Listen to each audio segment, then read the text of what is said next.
And action. What's going on, folks? Hey, what's good? What is good in the neighborhood? It's your buddies Kevin and Drew here to talk movies. Yet again. Oh my God. Right? It's so much fun. So much fun. So much fun. So much fun. Nobody talks movies as good as we do. Well, I don't know how true that is, but We can pretend.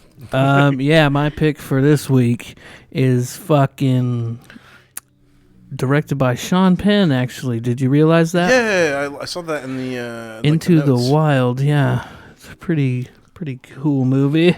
What'd you pick, Drew? I picked Killing of a Sacred Deer. Fucking hell of a movie. We'll get into it. Yeah, if you haven't seen this film, I recommend it. I don't know how he feels, but we'll get into that later. We'll get into that later. So yeah, all right. Well, let's fucking snapshot it up and fucking fuck your mothers. Whoa.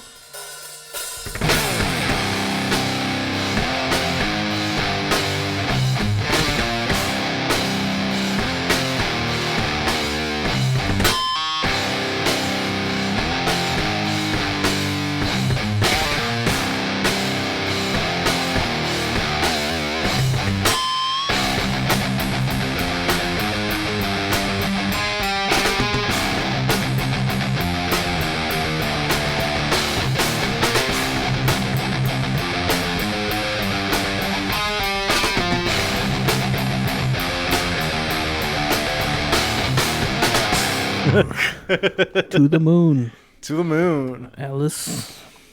So let's go. Hey, I'm gonna be honest with the viewers. I did not watch a lot of movies because I got Diablo 4, and that's pretty much all I've been doing. Is since that brand new or something? I think it came out like in the beginning of fall last year. It's pretty new still. Okay. Like it's a fairly new game. Because my cousin was trying to get me to get it when he was here in January for the Veil of Mana show, and he was talking about it. So Yeah, like, shut up. Chris? yeah, Chris, yeah. What up, Dad? I'm actually going up to see him in May. We're going to see Architects because they're like a metal band that almost only does European tours. I've but heard they're gonna be Heard in of them. they're gonna be in Chicago this year. So we're both gonna go fucking see them. Chicago. Shish Kebab. Shawshank Redemption. Chicago. You're out. You're out of there. You're out of there. Fucking Ace Ventura reference. Come on, who's with me? When nature calls. Dude, that's still the funniest scene for me is in the I mean, I know for like some of you like It is the mucus that binds us. No, I'm kidding.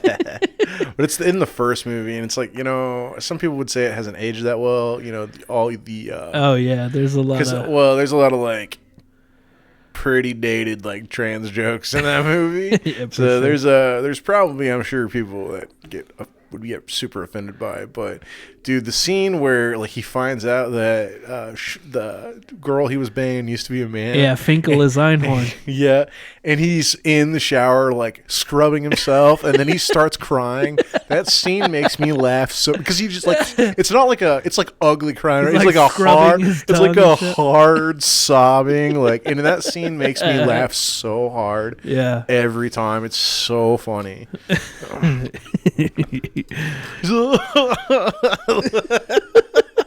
Just like scalding hot shower, water. yeah. Yeah, it's like his skin is like beat red. He's It's like brushing his teeth all crazy. so Hey, Ace, funny. you got any more of that gum? That's none of your damn business. And I'll thank you to stay out of my personal affairs. That's pretty great. So you've been playing video games. Yeah. Let me see. Yeah, I'll let you go through yours because I I do got- have one big one, but It's been, 3 weeks or something, I think, since we last did one. So Yeah. I got a little bit of a list, but nothing too crazy. First one, me and Nate and Sarah and April, we all went to the theaters and saw Drive Away Dolls. Okay. And my God, that shit is hilarious, dude. Do you know what it is? You ever seen it or nothing about it? No, who's in it? Margaret Qualley and I don't know. I don't know a lot of the actors. That one guy from Twister who's like, I would like to see what it's like to get struck by lightning. You know that guy? Okay, He's in yeah. it. But it's a Coen brother. Coen brother. This was the movie you were talking about. Yeah, Joel okay. or Ethan. I forget which Okay. one. Ethan, maybe? But yeah, I was laughing my fucking ass off in the theater, audibly laughing, bro. It was really good. All right, I'm gonna have to go check that out on Monday then. And like I said already to people around, like I didn't realize it was gonna be that lesbian of a movie. So after the movie, I had to explain to the girls, like, I don't know. I purposely didn't watch the trailer because I wanted to see the movie. You know, Right.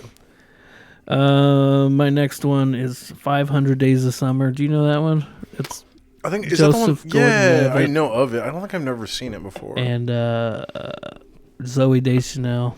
That's right. Yeah. I thought it was fine. It was whatever. Yeah. People like hyped that movie up, but it was whatever in my eyes. See, I like the movie he's in, like Looper and 50-50. I love Joseph Gordon-Levitt Yeah. and Zoe Deschanel, but I just thought it was fine. It was worth one watch. I probably never watch it again. Right. But Plenty of those movies. yeah, she's really pretty, man. I think she's pretty hot. She's got them big eyes. Dude, I love her in New Girl. I was gonna say Our Brother. Like Oh, the one Our with Idiot Brother. Our Idiot Brother with Yeah, Paul Rudd. That's one dude, of my yeah. favorite movies she's I in. like that one. It's one of my favorite Paul Rudd movies too. Yeah, it's pretty good. She's like I love that, like she's like a bi in that movie, and then she's like with a long-term girlfriend that proposed to her, but then she ends up getting pregnant because she cheats. Was it Rashida Jones? Who Yeah, was her girlfriend? Rashida Jones, man, who's like with my long time. I love her too, man. My Hollywood crush, dude, is her, like, for sure. Yeah, her in The Office, and she was in Parks and Rec too, but I never watched that.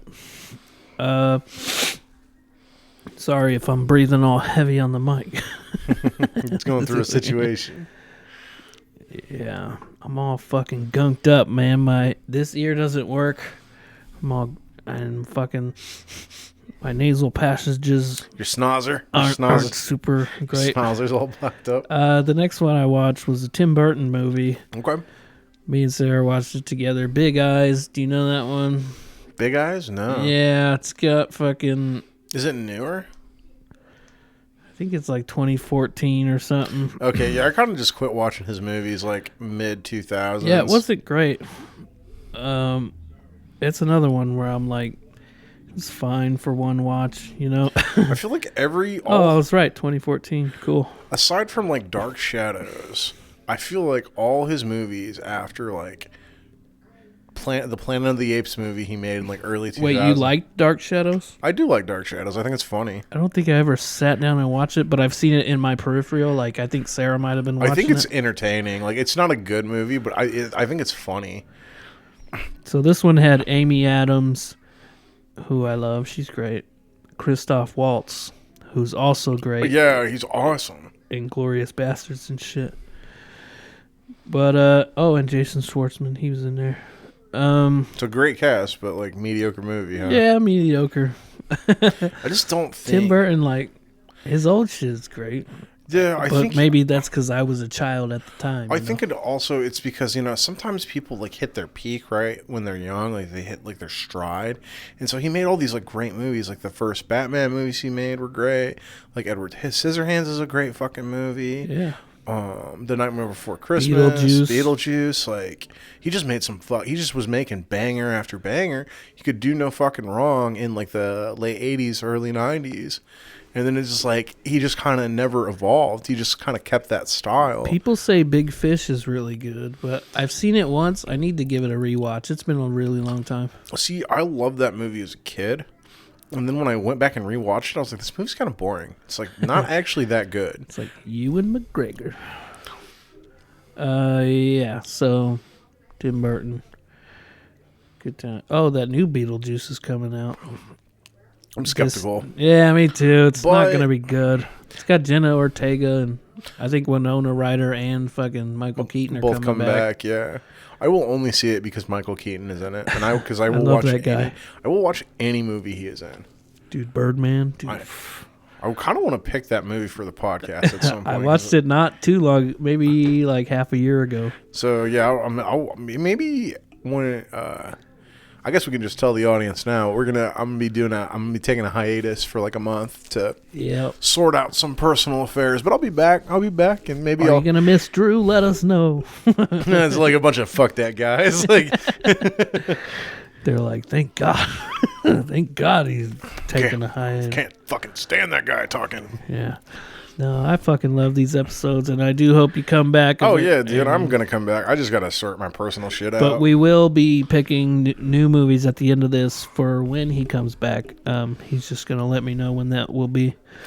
Absolutely. Let me know like a week before so I can watch the movie. Yeah, for sure.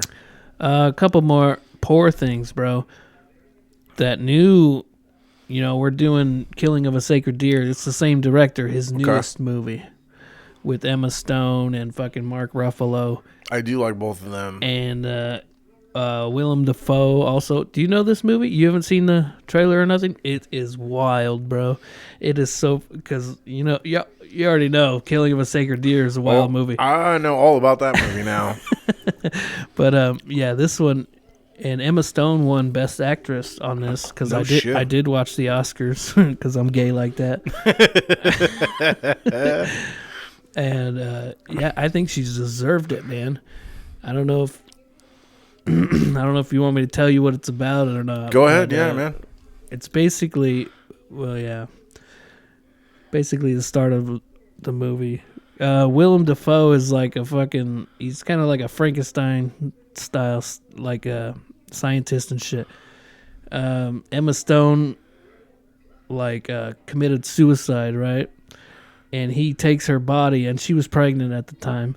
So the baby apparently was still alive or something. He took out the baby's brain and put it into her. So it's basically that is wild. Yeah, dude.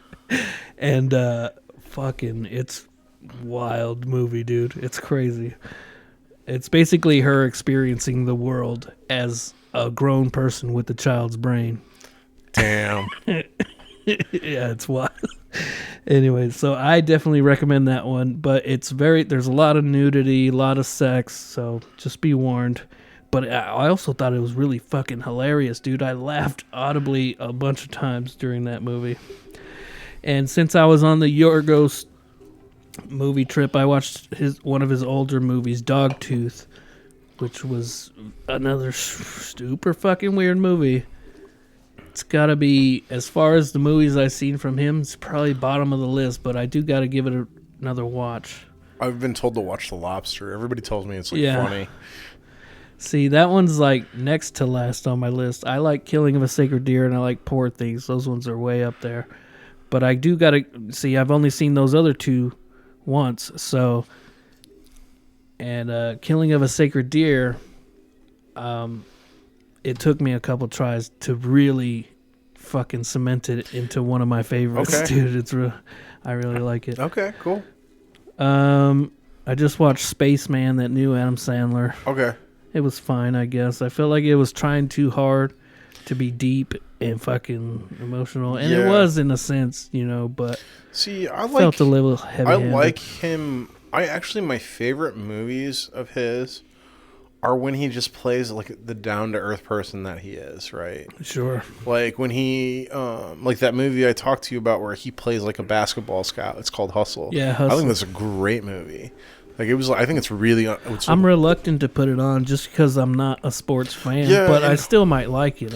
It's a heartwarming, like uplifting story, and like I really like it for that. But it's a very like down-to-earth movie. Sure. And it's about like people that are kind of flawed, and I think that's cool. Like I love characters like that.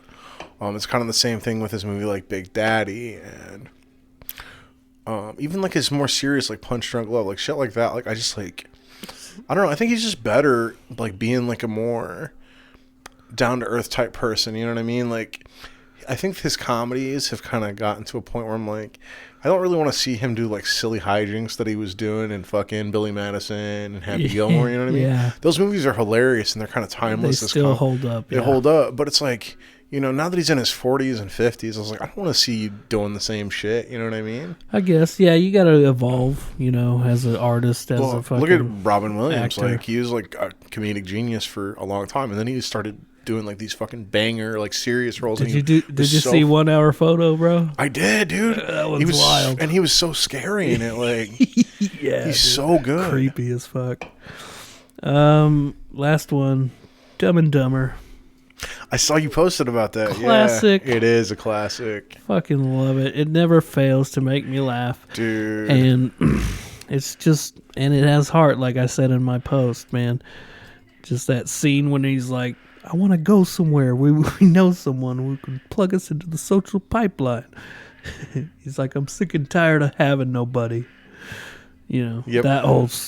My favorite line in that whole movie, though, is still, he's like, just when I think you couldn't do anything dumber, go and do something like this. And totally redeem yourself. So you still want to go to Aspen? Oh, yeah. He's like, go west, Lloyd, west. They pull up. They're all fucking frozen with like snot and shit. The snot's frozen in their face, yeah. He's like, I got to go to the bathroom. Just go, man. Oh, that's warm. Fucking, yeah. Look at the butt on that. Yeah, he must work out.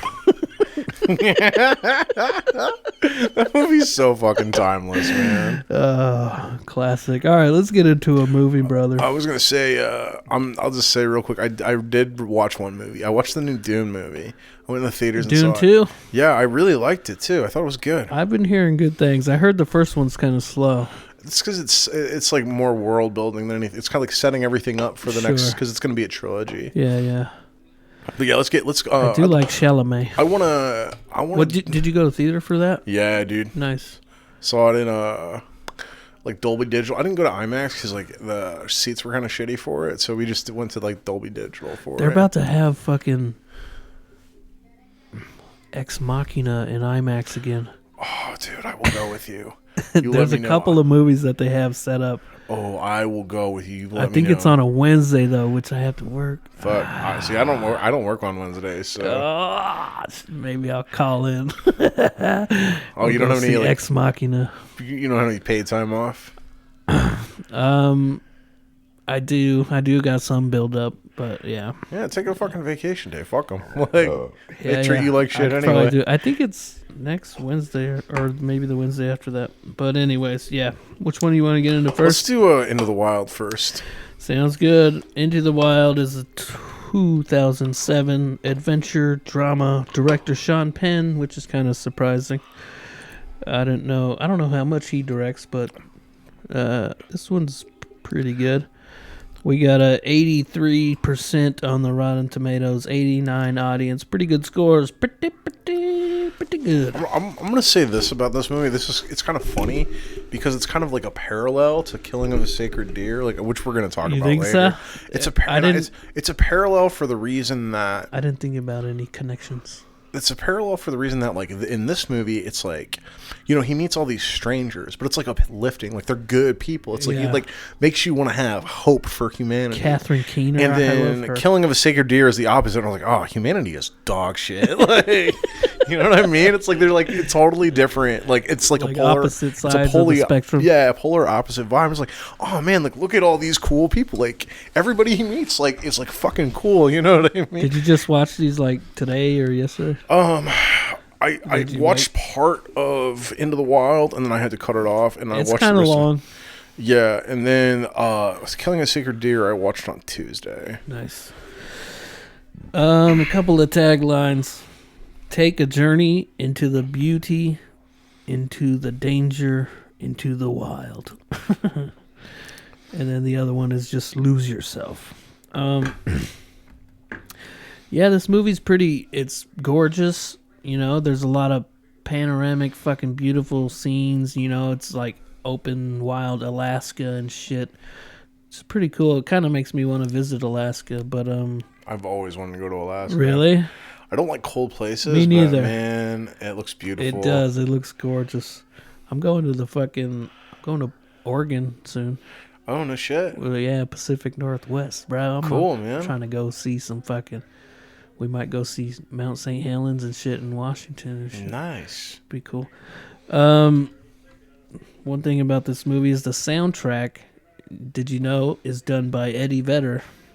No shit. Like most of the songs that were in... I mean, there was some like classic old songs in there. Sure. But most of the like original music is Eddie Vedder, you know, from Pearl Jam. No kidding. It's a mystery to me. We agree with which we have agreed. Yeah, it's good stuff. He's like, I think he's playing a mandolin or something, or ukulele or some songs. I don't know, but I like it. I think it's pretty good. And I'm going to see Pearl Jam soon. I'm gonna be honest. I think my favorite part in this movie is when he's illegally kayaking down the river because the guy The Grand Canyon. Yeah, the Grand Canyon. And he runs into the two Dutch people. Yeah. Like that part, like made me laugh so much. Like that, like because they're like so like kooky and like, Yeah. but they're so friendly. And she's like basically naked, like hugging him. And he's like, "Yeah, come on, have a hot dog, hang out with us." And I was like, Yeah, I was I'll like, make you a hot dog. what a weird situation, but it was like kind of cool though. Like, And then right? he's also being chased by like the because he didn't buy a permit to the patrol. kayak. So yeah, he's just like, all right, well, I gotta fuck off now because they're after me. I know that's. And it's The like beautiful thing about this movie is he kind of attracts positive people, you know? Yeah. Well, I think it's like I did. Well, till the end, but we'll get into that. Yeah, but I we'll did save like that for later. how he was like, no, I don't want to fucking live my life for money. And like, he's like, literally, he was like a Harvard graduate or a Yale graduate, something like that. Something like that, yeah. Yeah, he like went to a really prestigious university, graduated, and then he was just like, nah, I don't want any of this bullshit. And he like Yeah. literally cuts up his cards, he cuts up his license, Burns his money. he burns his money and his passport and Social Security. So he has like nothing, and he just Yeah, makes his his car own. and everything. Yeah, he just makes his own name, and Yeah, I forgot what I that just- was. Super Tramp. Alex something. Supertramp. Yeah, yep. something like that. And he literally just travels up and down the fucking West Coast, like, and it's Yeah, he went everywhere, man. He went all over this country. And it was I don't know, it's like that would be such a cool way to live, you know. I like really I kind of want that for my life, you know what I mean? I know. It's like There's I was like a part of you that just wants to cut loose. I just and do that. I just want that kind of freedom, you know what I mean? Right? So I don't want to fucking go to my stupid job that I don't care about every day to Yeah. pay these bills that I I don't know give a that fuck monotonous fucking life. about. Yeah. Yeah. For this apartment that I don't want, like, you know? Yeah. I was like, man, just fucking being on the road, like experiencing like that'd be so cool. I'm like part of me was a little bit jealous. Like I was like, I don't like this movie, and I was like, no, I'm just jealous. That's why I'm like a little upset right now because I wish when I was young I would have done something like that. Yeah, I remember saying like on the last podcast that we recorded, I was like, it's a pretty uplifting movie and shit, you know, when I picked it. Until the end. Like Yeah, until the end. But there's also like heavy shit strewn about it Sure. too. But I think the overall fucking vibe I get is very positive and everything. yeah, it's very And it's very poetic and shit. Like, just like the overdub voice or whatever, the voiceovers, everything just said so poetically and shit. And, and this is like based on a true story type deal. This guy was real. Vince Vaughn's character cracked me up too. Yeah. I like that. Like the FBI was after him because he was pirating satellite. Like, you know what I mean? And Zach Galifianakis was also in those scenes. I don't know if you've seen him. Yeah. He's like teaching him how to fish or something like that. But yeah, it's beautiful. It looks great. He goes all over this great country of ours. And Catherine Keener, I always love her. You know what I'm talking about? She's like the married guy, the hippie, and they're both were great. hippies. Yeah, I really like that actress. Yeah, Yeah, she was in what's it called? Being John Malkovich. she's in Get Out too. She plays the mom. Oh yeah, Get Out. And she's also in this show called Kidding with Jim Carrey, where he's like a fucking he's kind of like a Mr. Rogers type guy. Got you. Have you ever, you know what I'm talking about? Oh, it's pretty good. Vince Vaughn, Zach Galifianakis. You just got like random people. It's a in really here. like large cast, and honestly, I'm gonna say like good on him because like Kristen Stewart plays a minor in this movie. Oh yeah, she's like 16 years old. He totally could have banged her if he wanted to, and he didn't. And I was she looked like, hot in this movie. Well, I've always liked her. Well, it was more like a thing of like it's like, sometimes you're in situations where it's like, yeah, you could do this, but it's like, but you really shouldn't.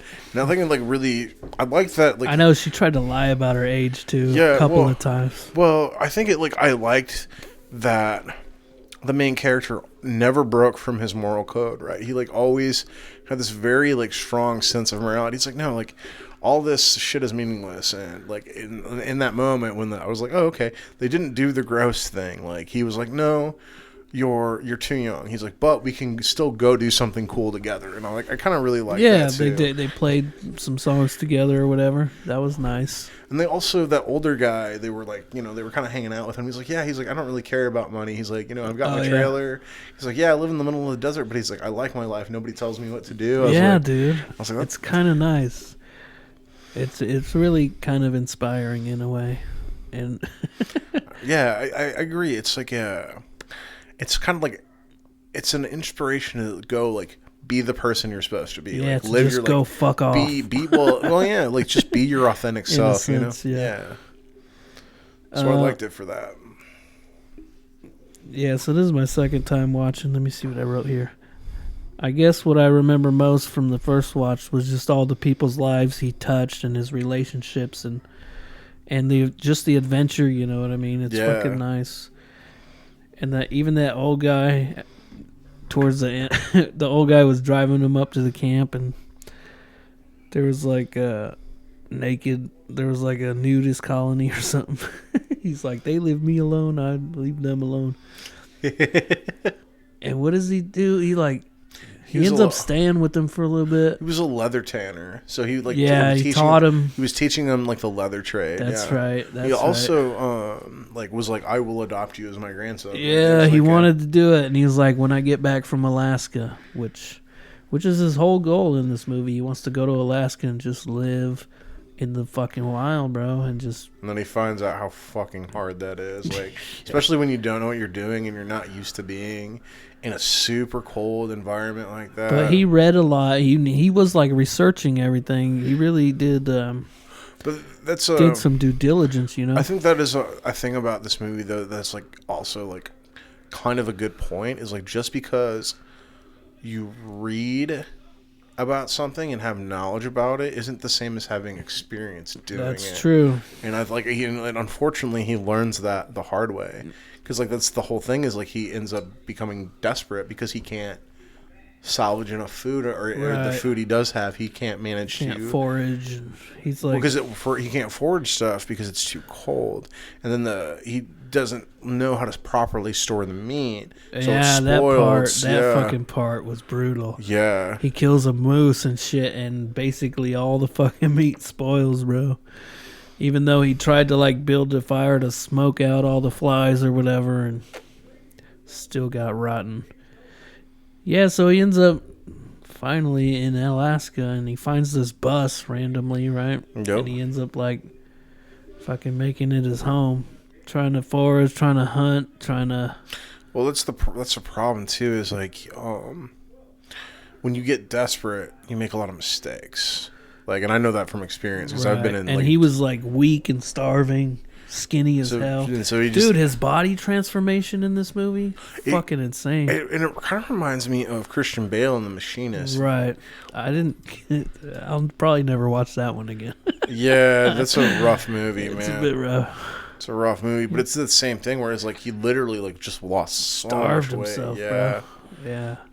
And I think, Castaway too, that's another one. Yeah. Tom Hanks lost a lot of weight. I don't think it's extreme though, as like this or The Machinist. No, not quite.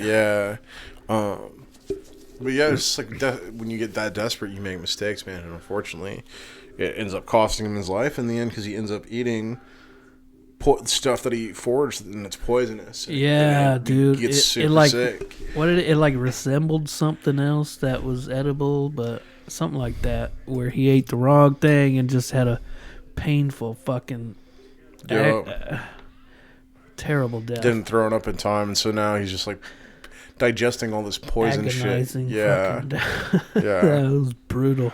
He's like dying in the cold, and like he's fucking dehydrated, but he's cold. Like, that's a crazy thing to be, man. Malnutrition. Yeah, it's a crazy thing to be cold, but also dehydrated. You know what I mean? Yeah, that must be brutal. But And like poisoned, and oh god, yeah, no. Yeah. It's a bad way to go.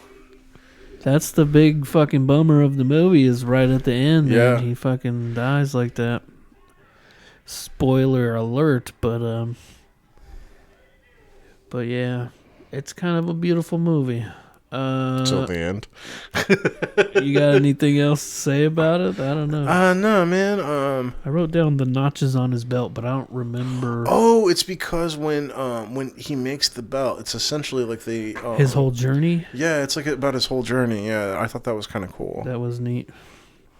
I know he's just gaining knowledge from random people and fucking learning trades and shit, and his whole journey. Then at the end, he's just fucking. And that part where he's just like fucking skinny as fuck, and the bear walks by, dude. Remember that? The bear doesn't even fuck with him because he could, I guess, tell that he's fucking weak and about to die anyway. That was crazy. Maybe that was a hallucination, but it very much could have been too. Could have been.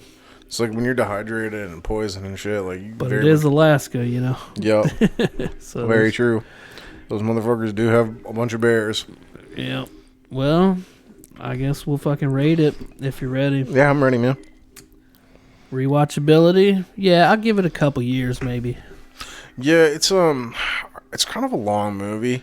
Yeah. And so like you gotta settle in for this one. Yeah. I'm kind of the same. I think I would give, if I was to watch it again, I would give it a significant amount of time. A couple of years is not bad for a movie, you know, to rewatch. You know. Yeah. What do you think on the rating? Oh, I didn't write it down. Fuck. I'm gonna go 7-ish. I'm not too far off from there. I mean, I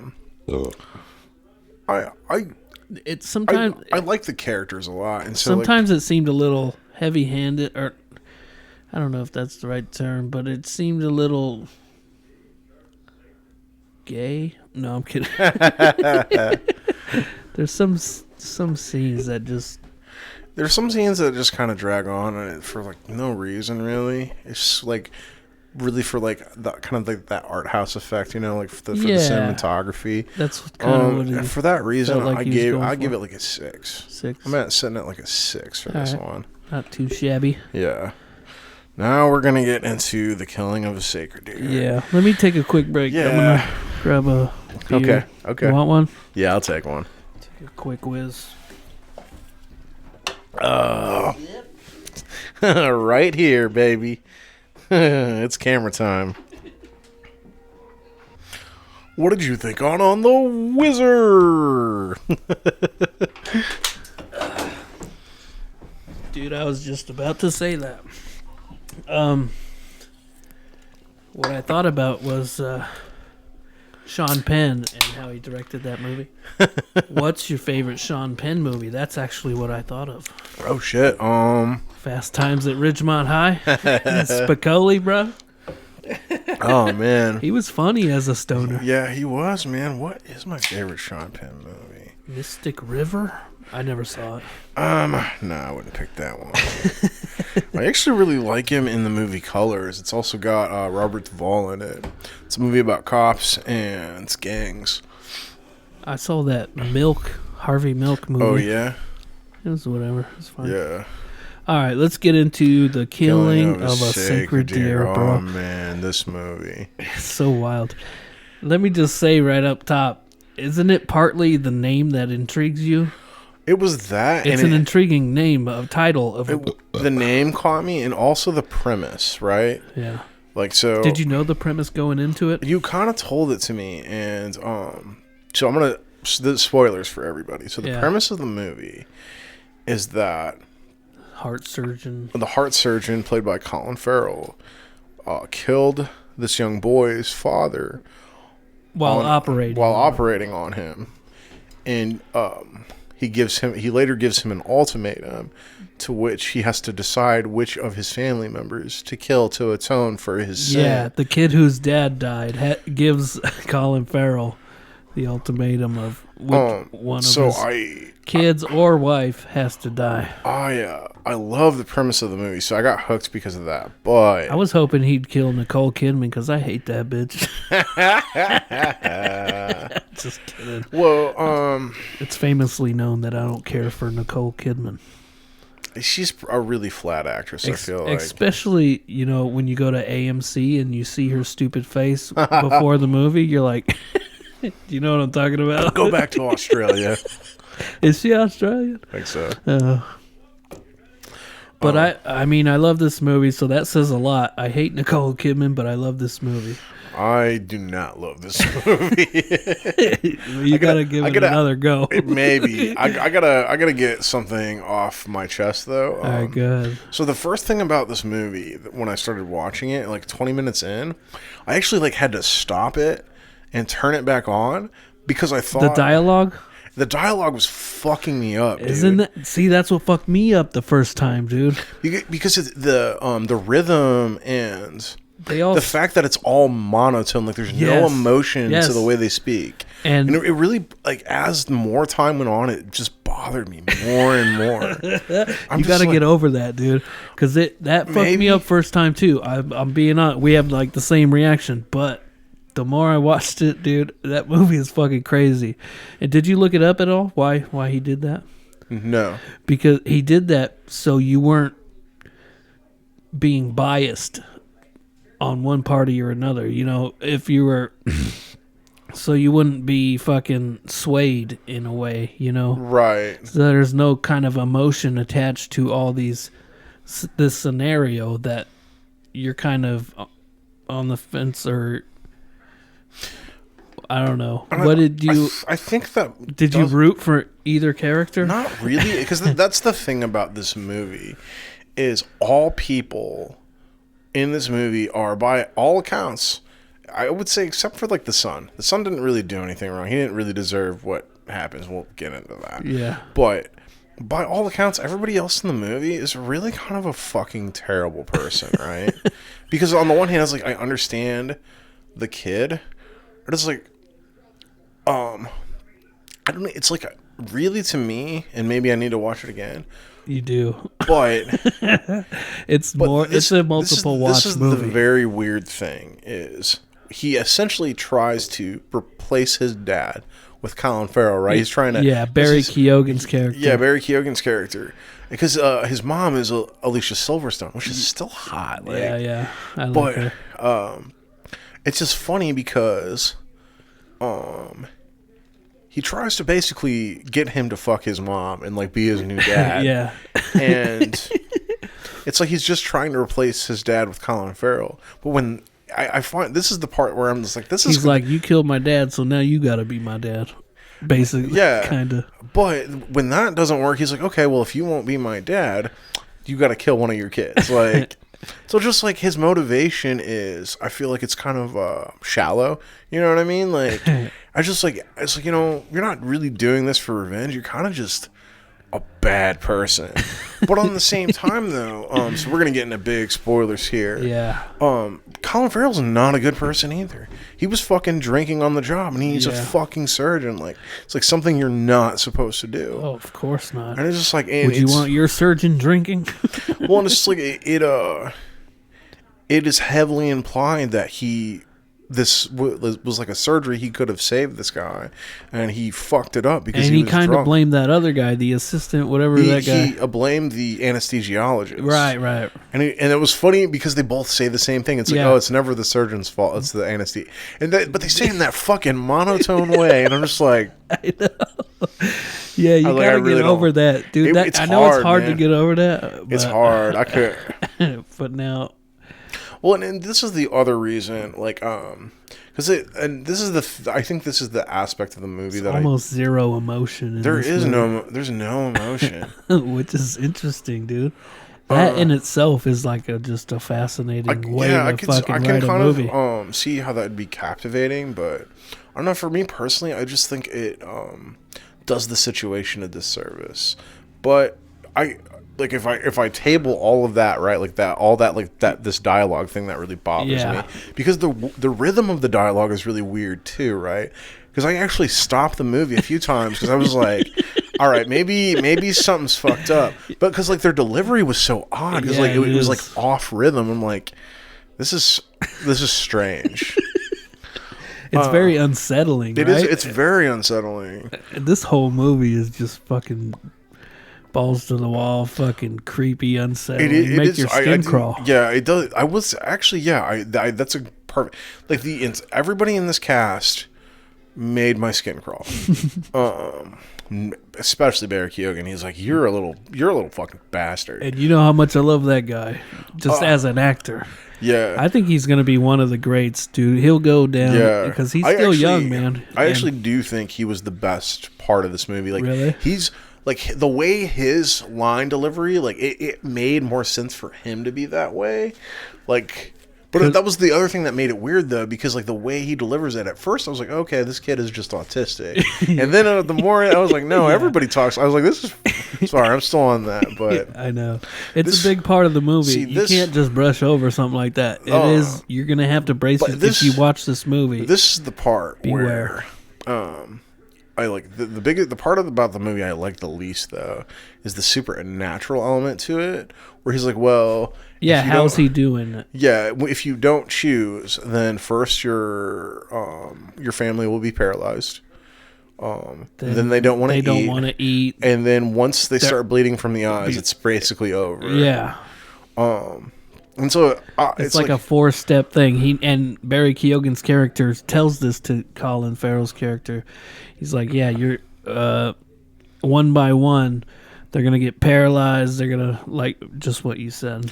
But the thing is like, I don't like it because they don't ever facilitate how he manages to, like, put this curse on them. Right. Like, if, like, and this is the part that makes it worse. It's because he's totally banging his daughter too. Like, it's like they make it that very clear that they're fucking. Like, yeah. And I know it's not obvious how he's doing this, but yeah, I chalked it up to be like a supernatural type of thing. Which is like, it's fine, but if there's no,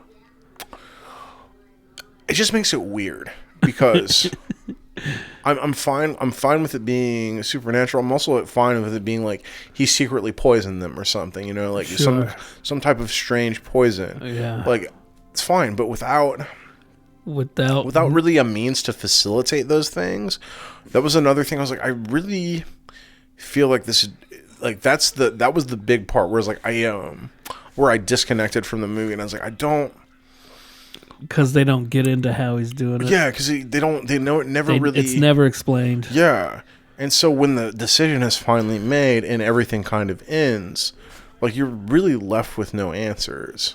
That's another thing. I hated how that came to a conclusion. The end, because it just made me like, I was like, you're all motherfucking pieces of shit. Like, because that's the one thing I noticed about this movie is when he told them that he had to choose. And correct me if I'm wrong, maybe I missed it, but I'm pretty sure. Did Colin Farrell ask him if he could take his family member's place, and then he's like, "No, you have to choose." Did that ever come up? Take whose place? Colin Farrell's character. So instead of killing his family, he kills himself. Oh. Did he ever ask if he could do that instead? Shit. I feel like he might have. Because I feel like. Damn, dude. Now I'm rethinking. I feel like he might have in the very beginning when he told him, like after he told him, and then he's like, "No, you have to choose." But but at the same time, maybe it wasn't an option because he wanted him to be his dad or whatever. I don't know. Yeah, but that's the thing though. Is he? The point I'm trying to make is that he never really fights back on it, right? Where he's not like, really, let me take their place. You know what I mean? He never comes to a point where he does the fatherly thing where he like actually tries to protect his family. But he does kidnap him and beat his ass. Which is kind of I actually in this moment I think Nicole Kidman makes the best point. She's like, you can kill him, but then we're all fucked. He's like, because if you kill him, you're never going to figure this out. So you'll basically be digging 4 graves instead of just one. That's true, yeah. And so it's like nothing he really does. It's like he doesn't really ever make any true sacrifices to protect his family. And that's kind of why I think he's terrible. And then the daughter is terrible because she's literally willing to just serve her brother up on a silver platter while she's they literally... both do it. Both the kids do that. But then there's also the point... sorry, I didn't mean to interrupt you. Go ahead. But what makes the daughter's case worse is she's actively still dating the person that's doing this to her family. Well, I think she's trying to, like, save herself by dating him, I think. You know what I mean? But it's still like they're just all such selfish fucking people that, like, by the end of it, I really kind of didn't feel bad for any of them, honestly. But it's like, no, I kind of wished the son lived and all of you just died. Like, 'cause that's kind of what you deserve at this point. I know. And that's what I mean by this movie. Is like, I was like, if Into the Wild gives you hope about humanity, this movie's like, nah, humanity's dog shit. Like, yeah, all of us deserve to Two die. sides of the same coin, brother. Yeah. That's fucking cool. I actually like that, dude. We picked some fucking. This is an interesting episode, man. If you try to like. I didn't think about the big picture of both of these movies. They're kind of fucking, opposite ends of the spectrum. Yeah, it's like one is like hope and optimism. The other one's like despair and like nihilism. Like there's none of it matters. Yeah, dude. Oh, I love that. That's so good. I'm glad you pointed that out, man. That's really cool. Yeah. And you picked this movie, and this is your first time watching. This is my third time watching. It was fucking rough, man. This first one, I was like, God damn, dude. It was my third time watching, and I was like this, dude, watching the TV, just eyes wide open, just loving it, dude.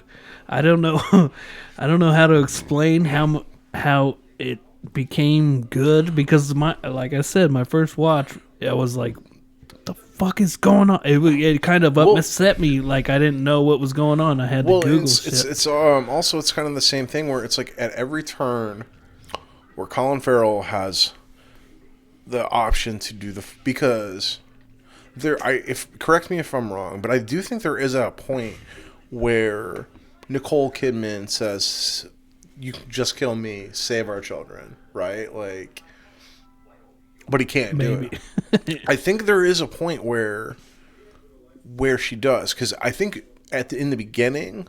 God, I have such bad memory, dude. I blank on shit like this, but I feel like she might have. Because I think in the beginning all his family was kind of doing the same thing, but I think Nicole Kidman kind of backtracked because she's like, I don't really want to lose my kids. I think out of the 4, she's the only one. She's the only one that like. Tries to do the thing. Kill that bitch. No kidding. Well, it tries to do the thing that matters, right? That tries to like do the right thing when nobody else will. Yeah. Because like she lets the kid go because she's like, what's the point in torturing him? Right. He's not gonna stop this. That's not gonna stop this from happening. And if you kill him, we're all fucked. Like yeah. So it's like even while he was captive. The kids were still getting worse, Yep. Yeah. And so is Nicole. Like, so.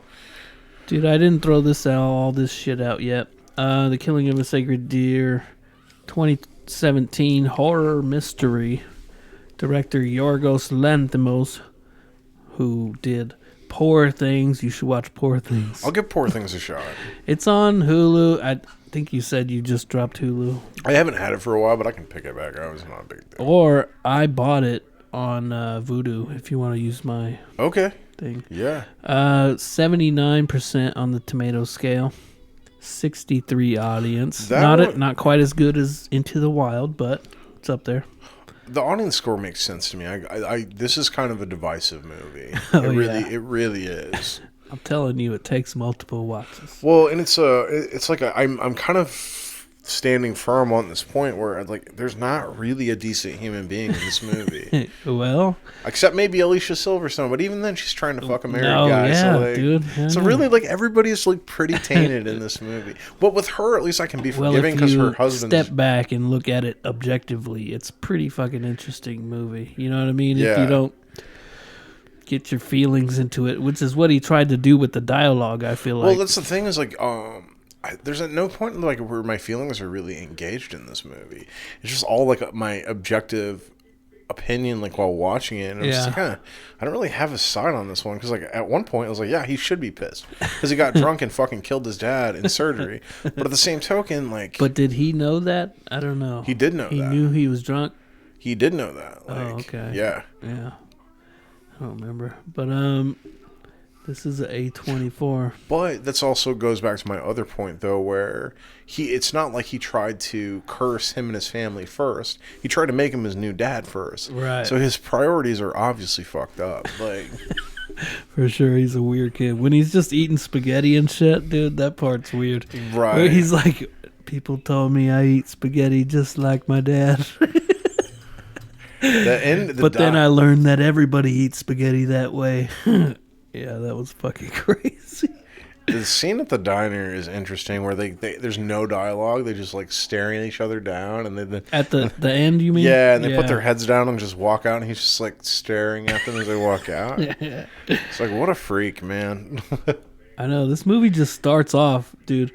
Opening scene, it's open heart surgery. Yeah, that was wild. Right? That kind of took me off guard. Really, I was like, damn. It's fucking insane. And yeah, we talked about that.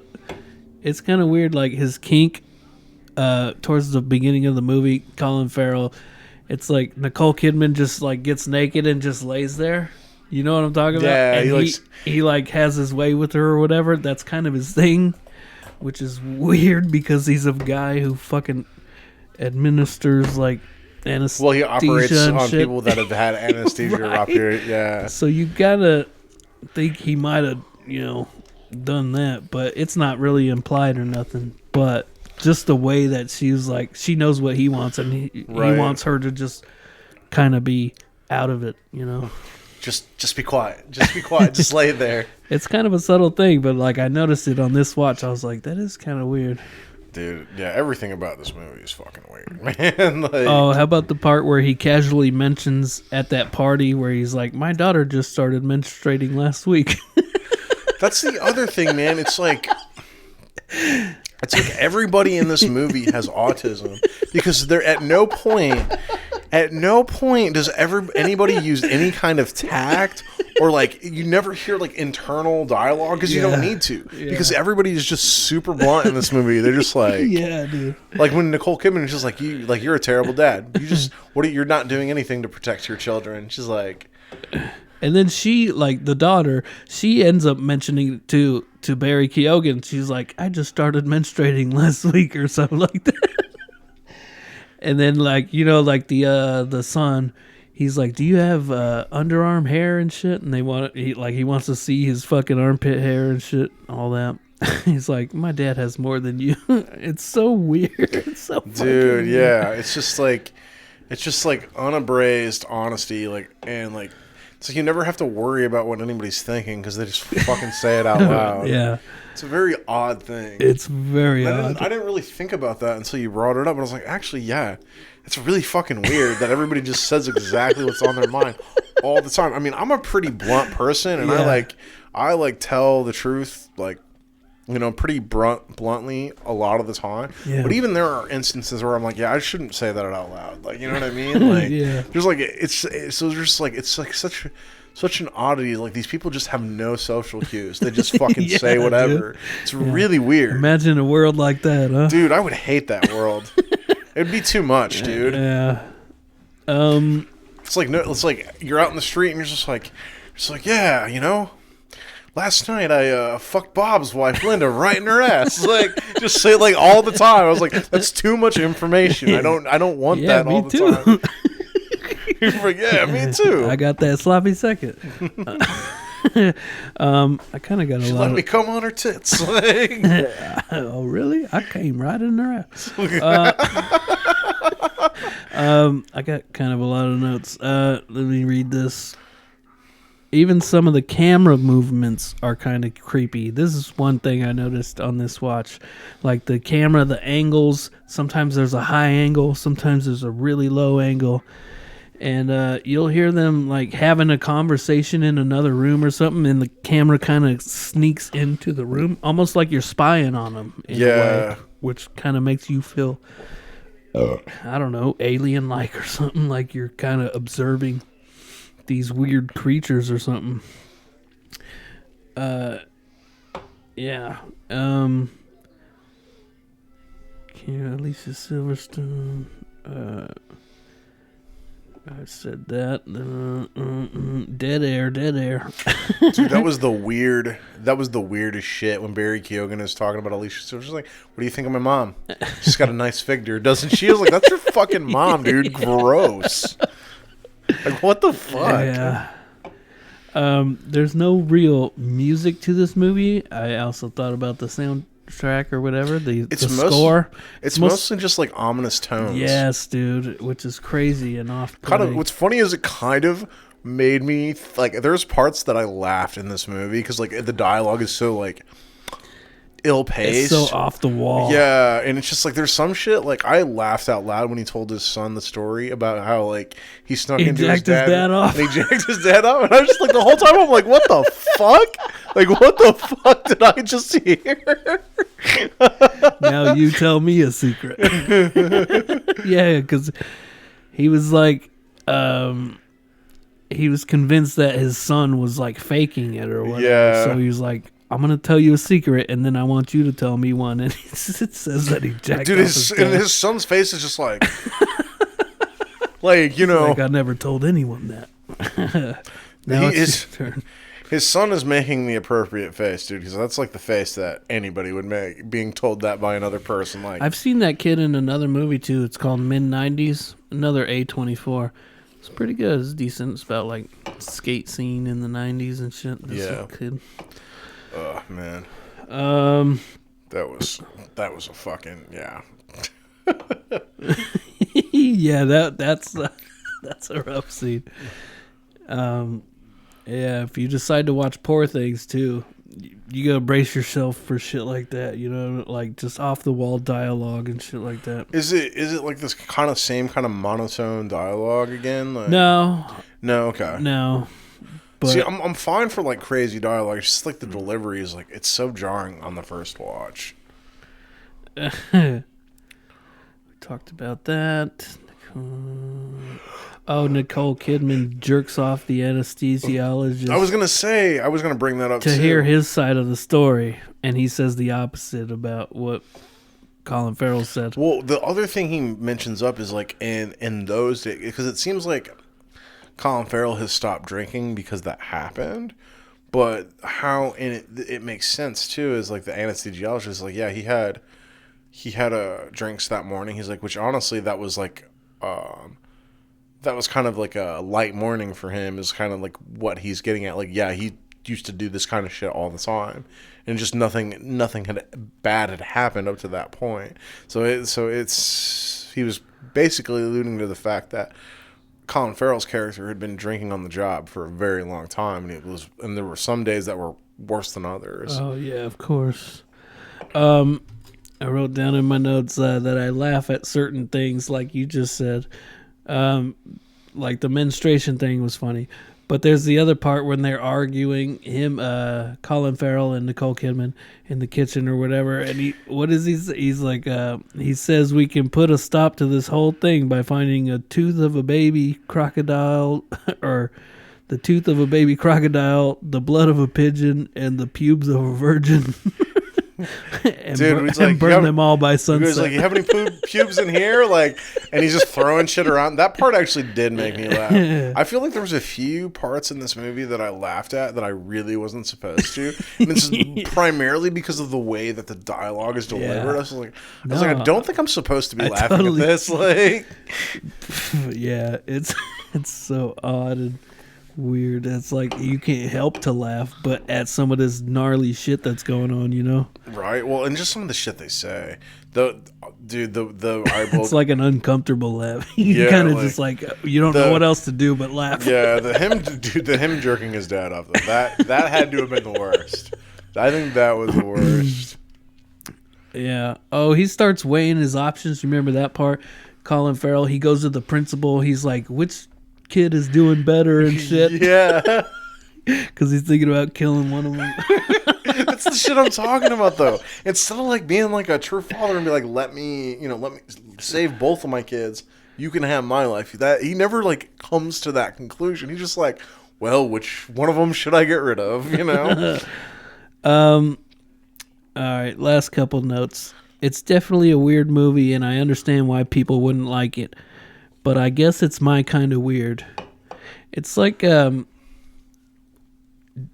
David Lynch is not my cup of tea, but this kind of weird I'm into. David Lynch has weird fucking movies. Yes, he does, and I'm with I've you on that. I've seen a few of them. I've seen a handful of them. I have too, and they're not for me. Yeah, but this one I think is this director, bro. Like that one. I'm gonna check out more of his movies too. I will. There's one called The Favorite, which I need to check out.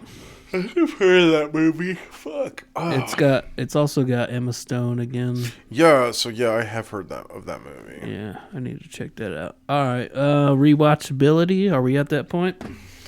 I would need a while, man. Like I was like, I think you should though. Don't fucking just cross it off. Just give it a while. Give it however much time you need, but definitely give it another watch in the future, please. Yeah. And then see what you say. Okay. All right. I'll give it another chance. Give it maybe a couple years, whatever, like we were saying earlier. I would at least need like a year to watch this movie. Because I'm not. I would. This is like, actually, because when I mentioned it, that's what got you the idea to pick it. Because you kind of like briefly mentioned the premise. Yeah. And. So I've seen it like pretty rapidly. I think 3 times in the past maybe 2 years. So that's kind of a lot. If you think about it. There's a lot of movies out there.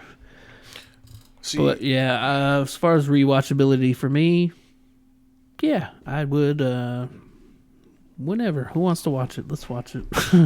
Yeah. I wouldn't say right away, but maybe half a year. It's fine. Rating. I'm gonna be harsh on this one. Go for it. That's fine, dude. I'm sitting at like a 4 for this movie. It's got under 5 score. You know that's bad. You gotta re-rate it if you ever rewatch it. Though. I totally will. But on the first watch, I'm like, I think we kind of had a similar experience. We did. It's like, oh, I don't know about this movie. That's what I'm saying. It takes another one. I'm curious how you would feel about Poor Things, because I really enjoyed it. Yeah, it was funnier than this movie, and I might actually end up liking that movie more because I love the premise of the movie. Right, like, the premise is crazy. See, and I love shit like that. Yeah, I tried not to watch previews for that movie either because I wanted to watch it, but I heard like on a podcast sort of the premise where the baby's brain goes into the I'll probably sometime next week just bum your Voodoo code and just fucking watch it. Yeah, hit me up. I'll shoot it to you. All right, rating. I'm at an 8.5. It's pretty high in my book, which I think it deserves it, man. Like I'm fair. saying, Yeah, it's fair. I totally get your score. I totally do. But yeah, deserves a rewatch. All right, one thing left to do, man. Fuck yeah. Pick the next movie. And like we said, Drew's taking a hiatus, so we're going to pick our movies now, and whenever it comes up, we'll it probably won't be longer than a month. It's just like me getting all my shit together so I can move into my new place and that's not take bad care at of all. all that. Yeah. Dookie Nanner Boys can cover the next few weeks. Dookie Nanner Boys. Yeah. So you know what you're picking? I do know what I'm picking, actually. It's a movie that's not on any of my lists. It's a movie that's been suggested to me multiple times. I know nothing about this movie. Oh, right. I don't know the premise of the movie. Have I seen it? Do you know? I have no idea. The movie is called Brazil. Never heard of it. Yep. It's in my roommate's movie collection, so I'm going to Is it foreign? I think it might be, but I'm not sure. I don't know anything about it. All right. It's just called Brazil. Anyone notable in it, or? No idea. No idea. All right. I only know the name. But I will take a picture of the box of the movie, so because I'm sure there's multiple movies named Brazil. Yeah. So I'll take a picture of it and send you it. Send me the one you're watching. Yeah. But other than that, I don't know shit about it. It's kind of on the fence on what I wanted to pick. but I'm gonna go with my instinct on this one. Saddle up, partner. No. Okay. No. We've talked about it a bunch. It's gonna be the first. It's gonna be a first on this podcast. It's animated. Okay. It's a Disney.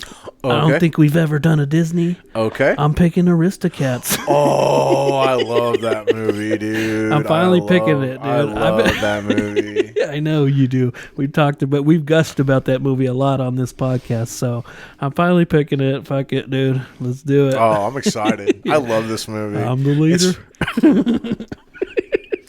I'll decide when the movie ends. It's over. It's the end. It's the end. Yeah, creme de la Edgar.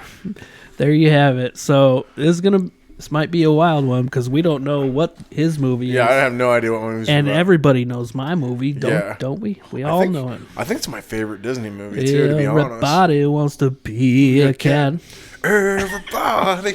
Dude, that scene is so cool. Where like they're like falling down the piano and they're just like getting it. Like the fucking Asian cat. It's so racist. It's so bad. Fortune cookie always wrong. It's so funny.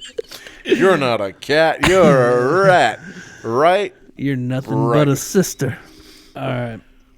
Aristocats in Brazil. Yep. All right, there you have it, folks. Thanks for tuning next in. Time. Oh man, I love this episode. I think this was one of our better ones. Yeah, man. Because we got both sides of the same coin thing going on. Thanks to Drew for bringing that out. Love it. All right, we'll see you next time, folks. Peace out.